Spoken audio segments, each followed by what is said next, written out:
There's been a lot of talk, Robert, about the deep state, the FBI, DOJ, CIA, your family, obviously having dealt with two tragic assassinations, your father and your uncle, has dealt with this firsthand in terms of just having the CIA information about these assassinations released. I'm curious your position on some of the most radical proposals people have this election cycle of dismantling the FBI, CIA, DOJ, aka the deep state. Do you believe there's a deep state? And how would you, as president, deal with this intelligence operation we have? And then also personally, what are your personal feelings on it? I have a pretty clear idea about how I would handle the intelligence agencies. And in fact, my father was thinking very deeply about that at the time. My father, who believed his first reaction when his brother was killed was that the CIA had killed him. And in fact, the first 3 calls he made on that day, and I was home at the time when John McComb, the CIA was right across the street from my house. And so John McComb, who's the CIA director, you would come to our house and swim every day after work during the spring and summertime.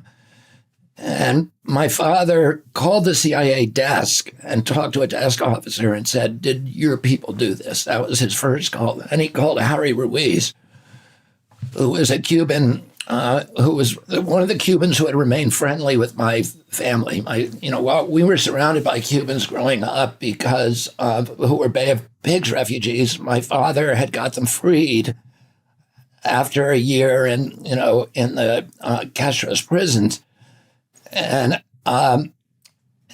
my father and mother spent a lot of time finding houses for them, schools, integrating them to the U.S. military, finding jobs. And so we were all raised very, very closely with the Cuban community. But gradually, they turned away from my family. But this one Cuban who had been an engineer, had fought with Castro and then turned against him when he became communist, was very close friends with my father.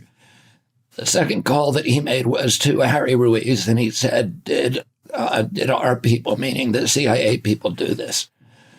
And that was, and so my father was thinking very, very, very carefully about how to handle the CIA. He had been essentially managing the CIA since he came into office.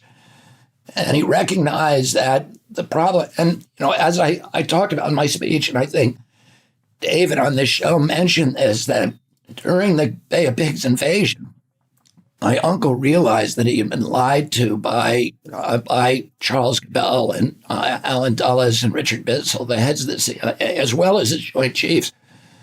And he came out in the middle of the invasion when it turned against them, and he realized these men were being killed on the beach, and he said, "I want to take the CIA and shatter it into 1,000 pieces and scatter it to the wind." So he recognized that the function of the intelligence agencies had devolved, and that they had become captive of the military-industrial complex and the military contractors, and their function was essentially to provide our nation with a constant pipeline of new wars to feed the military-industrial complex and the growth of the surveillance state.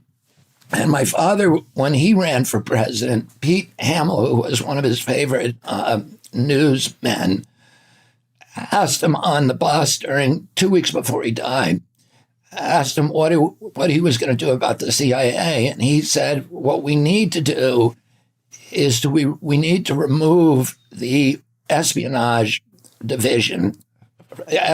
branch from the plans division.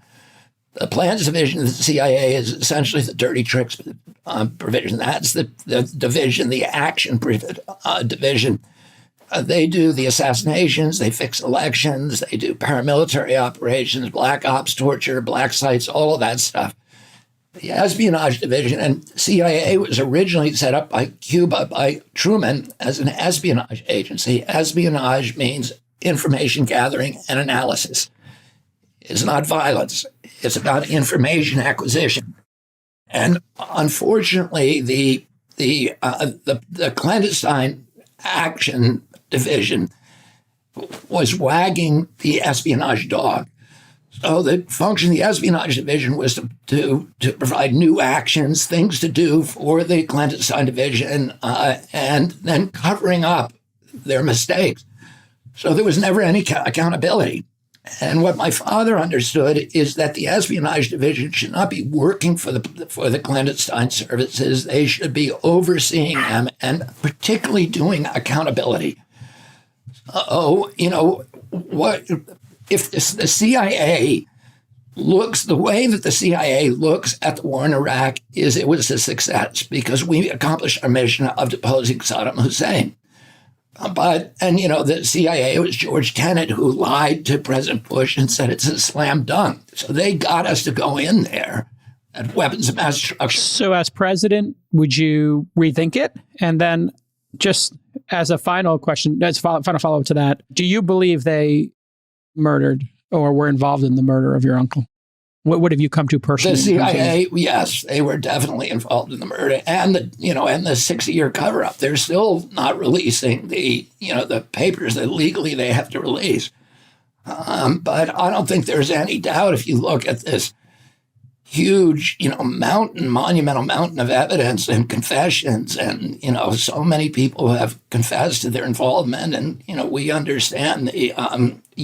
If you look, for anybody who has doubts about that, I would recommend a book by Jim Douglas called The Unspeakable, because I think he's done a better job than anybody else at kind of assembling and distilling all of the millions and millions of documents that have been released over the past 50 years. And these revelations are released incrementally, and so nobody really takes notice of them. But when you put them all together, the story is very clear. So you would definitely rethink the CIA, the FBI, DOJ, the whole intelligence at a minimum, operations. I think what you're saying as well is maybe you would also release the documents that maybe would at least provide some more transparency.